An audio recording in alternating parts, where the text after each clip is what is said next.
and that's cool. She enters, and someone who's just really come on in recent years. Like whenever she walks into a stadium now, it looks like she belongs. There was a point where she was a little bit insecure, unsure of herself. She just belongs on the biggest of stages.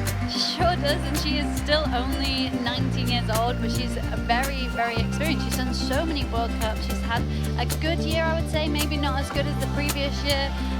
She's had some unfortunate results. It's been a season where she's kind of been dealing with some adversity. She had an unfortunate mistake with her clip in 2 finals previous, and then last World Cup, she just fell on the crux move, something we're not used to seeing. Cheon is an athlete that can definitely be up in those top few, and I hope we get to see her give her all on this route. Absolutely, we're rooting for her. To let you know, Miholanaka's score has been downgraded to 32, so she loses the plus. I thought that might happen. Yeah, that's a good call.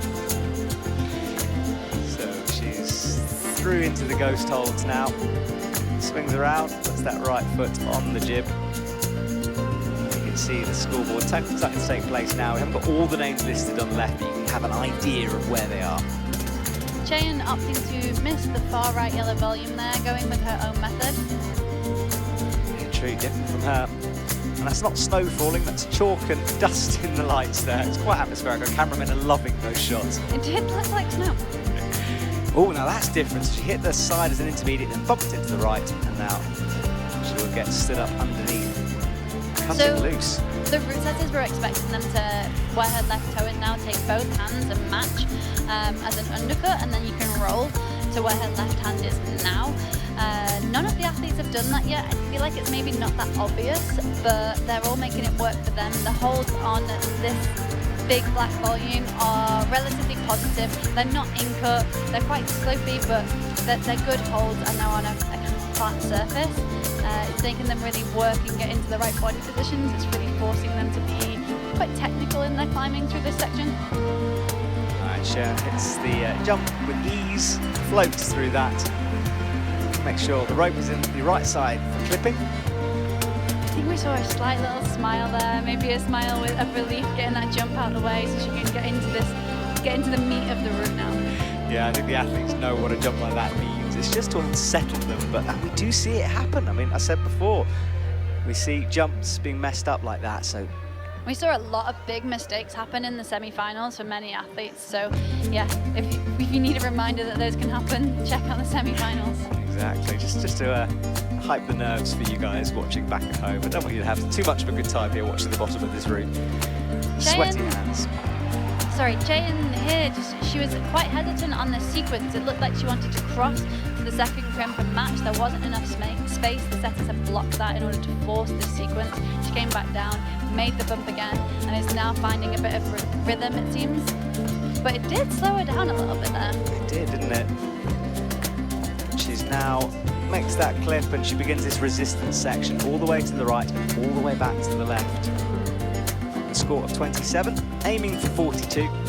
Like I said earlier, the atmosphere has changed in here. Suddenly, the crowd, they aren't cheering right now because they know that it's likely she will get through this section, which is very different to the first athlete on the wall when they don't know what's coming. Often they'll cheer throughout. So it's a different experience, all part of the sport. So you can hear a couple of cheers, a couple of maybe the athletes cheering for her, but when it ramps up, when it gets to an important moment, the crowd will cheer and she will know that that move counts. So right now on the wall, she probably knows that these are moves that are possible, these are moves that aren't too hard, just keep climbing, keep going, because she'll be feeling the energy from the crowd, even if it's subconsciously. Yeah, it's a really good point that you can hear it. Now I'm listening for it as well. And the audience now starting to build. You can hear the claps coming as she approaches that head wall. The audience and the DJ doing a great job of it as well. He is hyping that audience. He's starting the build up. All right, here she goes into the business end. Oh, that was a try-hard face from her then. And you can see as Jessie score, there's Mia's score, so she's in the ballpark now.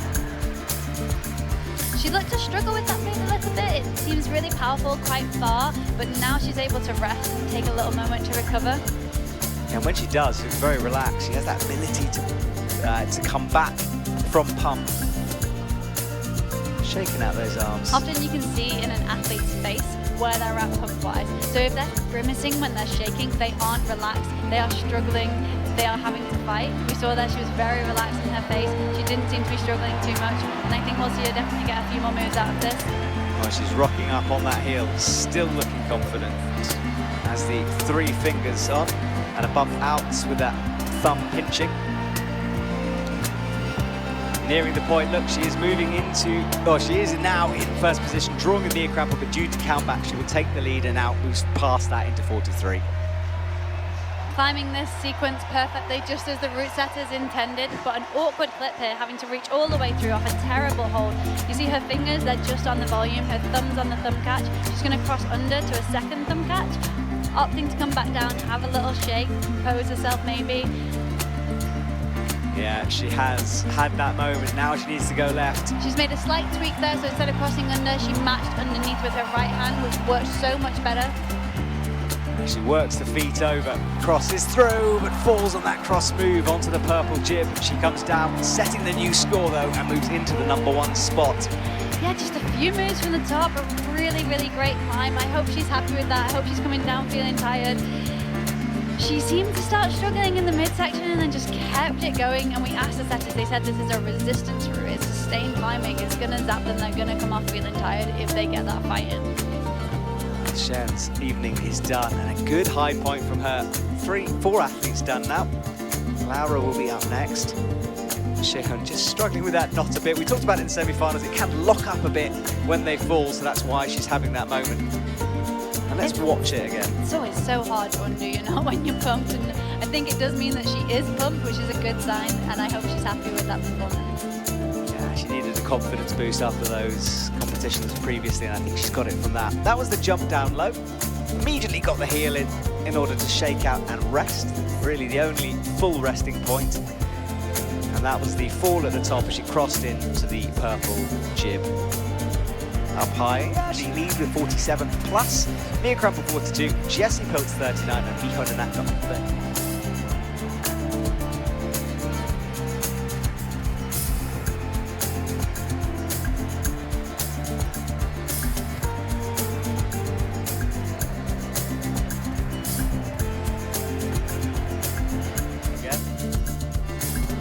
Let's have a look at the women's final result. Aymori and Янya'선수가 both topping out, but due to count.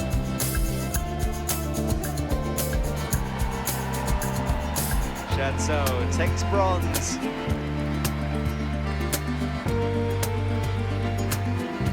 Medal around her neck.